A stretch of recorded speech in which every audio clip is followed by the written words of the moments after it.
Hello, ಮುಗೀತಾ lover ಜೊತೆ ಮಾತುಕತೆ? ಏನ್ ಮಾತಾಡ್ತಿದ್ದೀನಿ? ಅಷ್ಟು ಹೇಳ್ತಾ ಇದ್ದೀನಿ ನಾನು, ಬೇಡ ಅವ್ರ ಜೊತೆ ಮಾತಾಡ್ಬೇಡಿ ಅಂತ. ನನ್ಗೇನ್ ಗೊತ್ತು ಅವಳು ಇಲ್ದಿರೋದ್ನೆಲ್ಲ ಹೇಳ್ತಾಳೆ ಅಂತ. ಅವ್ರು ಯಾಕೆ ಇಲ್ದಿರೋದೆಲ್ಲ ಹೇಳ್ತಾರೆ ಹೇಳಿ? ನೋಡು, ನೀನು ಕೂಡ ಡೌಟ್ ಪಡಕ್ ಸ್ಟಾರ್ಟ್ ಮಾಡ್ದ.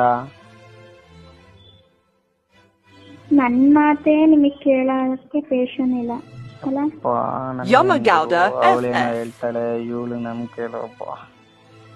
ಇವಾಗೇನು ನಾನ್ ನಿಜವಾಗ್ಲೂ ಏನು ಆಗಿಲ್ಲ ಕಣೆ, ಅವಳು ಏನೇನೋ ಸುಮ್ನೆ ಹೇಳ್ತಿದ್ದಾಳೆ.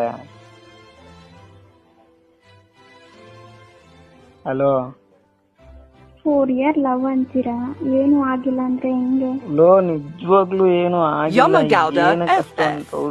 ಯಪ್ಪ, ಮೀಟೇ ಆಗಿಲ್ಲ. ಲಾಂಗ್ ಡಿಸ್ಟೆನ್ಸ್ ಲವ್ ಅದು ಹೇಳ್ಬೋದಿತ್ತಲ್ಲ ಅಂತಲ್ಲ. ಲಾಂಗ್ ಡಿಸ್ಟೆನ್ಸ್ ಲವ್, ಮೀಟೇ ಆಗ್ಲಿಲ್ಲ. ನೀನ್ ಏನ್ ಹೇಳ್ತೀಯ? ಮೀಟ್ ಆಗ್ದಂಗೆ ಹೆಂಗ್ ಲವ್ ಆಗುತ್ತೆ?